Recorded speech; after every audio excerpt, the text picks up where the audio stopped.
It is now 2024, meaning you've probably heard of the game Call of Duty. It's widely popular in today's time for its known multiplayer game mode and zombies, but one game mode that is wildly overlooked is the campaigns. Every single Call of Duty game has a campaign that you could play, except for these ones. And the campaigns take you through a bumpy road of storylines and characters, and it's just an amazing mode to play. Each campaign tells a set story of different characters and one set objective.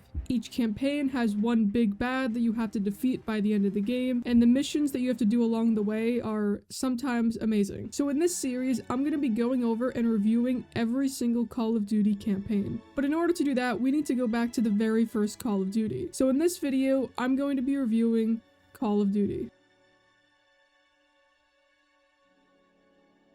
The first ever Call of Duty game, Call of Duty, was released back in 2003, meaning the graphics are probably really bad. Now, okay, well, they're not that bad. Oh, for God's sake, Jack.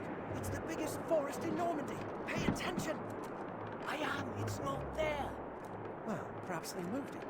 By my calculations, we're on. Okay, well, the graphics were pretty okay for this time period, but setting aside the graphics, the game is pretty solid. The game takes place in World War II while you're playing as an American soldier. The game starts off with you going through a training simulator. It's basically a tutorial showing you how to play the game because this is the first game in the franchise. Over the years, Call of Duty games stopped making these in the beginning because people knew how to play the game. But when you load in, you're put in this sort of training camp where they teach you how to crawl, throw grenades, and shoot guns. While you're here, you're also met with some really loud and obnoxious gunfire.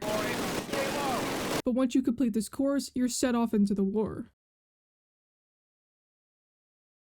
Now, usually a Call of Duty campaign storyline is amazing, and it's what makes the entire campaign. Although for the first 3 games of Call of Duty, there really isn't one, and that's mainly because of the fact of World War II already had a set objective: kill Nazis. So there's really not much that they could do with that without going off the main storyline of World War II. The game mainly consists of you going on different missions set in World War II, where you have different mini objectives, like clearing out a camp or taking out mortars, and each mission is pretty fun. Sometimes there are really bad missions that end up leaving you not knowing where to go, but this is the first game after all. Now, because there really isn't a storyline, there really isn't that many characters that you can follow after. The only 2 that you're really going to see very often is Captain Foley and Sergeant Moody. Sergeant Moody was the person that was leading you through the training course in the beginning of the game, and he pops in every now and then. But Captain Foley is the one leading you through most of these battles. All right, the mortars are taking a break. Johnson, go have a look. Right, Captain.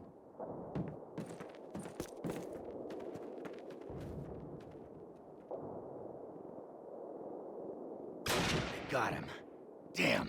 Oh yeah, and Captain Price sticks in there at some time. I don't really know why. Now, there are many theories about this, but Call of Duty often reuses the names of background characters, but this is clearly Captain Price. So I'm thinking that they just reused the whole character since we don't really see much of him. He comes on like 2 missions.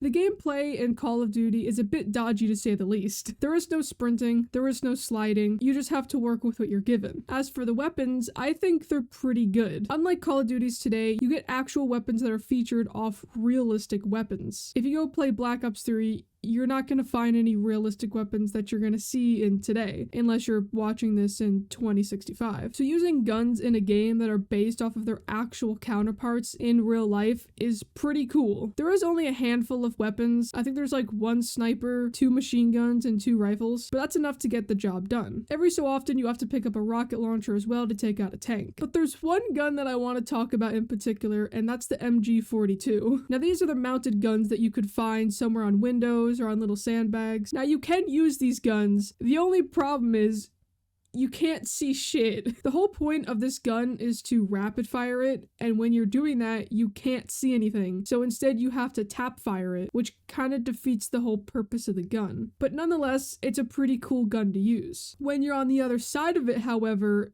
it is deadly. See, one thing I forgot to mention in the beginning are 2 main features of Call of Duty that you don't see in other ones. One of them is a map. There are some other Call of Duty games that have a map, but not recent. On the map, it shows you who your teammates are and where your objective is. And I think that's pretty cool. On the other side of your screen, you have a health bar.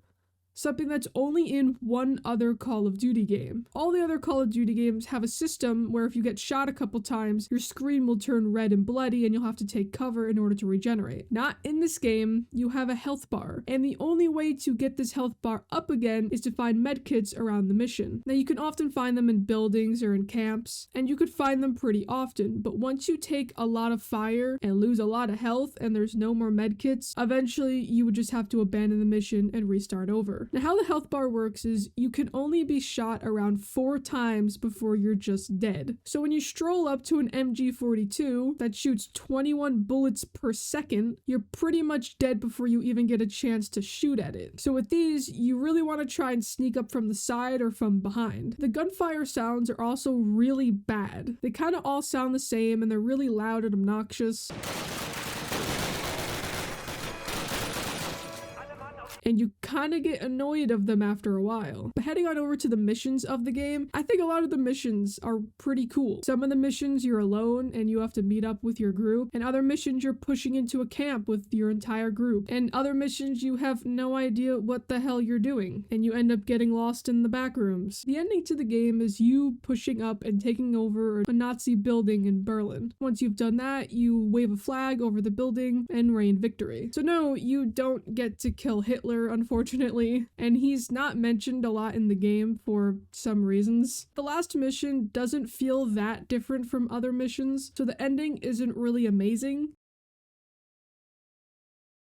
But overall, this is a great start to the Call of Duty franchise, and I think the game was pretty alright for a game made in 2003. It was the first game of the franchise, and they didn't really know where they were heading with the game, but there were some moments where I actually enjoyed playing the game. Another thing I also want to mention is the cutscenes between missions. In some cases between missions, you'll be met with this sort of slideshow presentation to prepare you for the mission. Now the cool thing about this is that they actually show real pictures, which I think is really cool. It makes it feel a lot more realistic, even if it's just cutscenes that you can easily skip. I personally think the game was pretty alright, and I'm gonna give it a rating of 5 out of 10. If you play a lot of the more modern Call of Duty games, I strongly recommend you playing the more earlier games to see where it all started, because it's pretty cool to see how much they've advanced since the beginning. If you've played this game, let me know what your thoughts on the game are in the comments.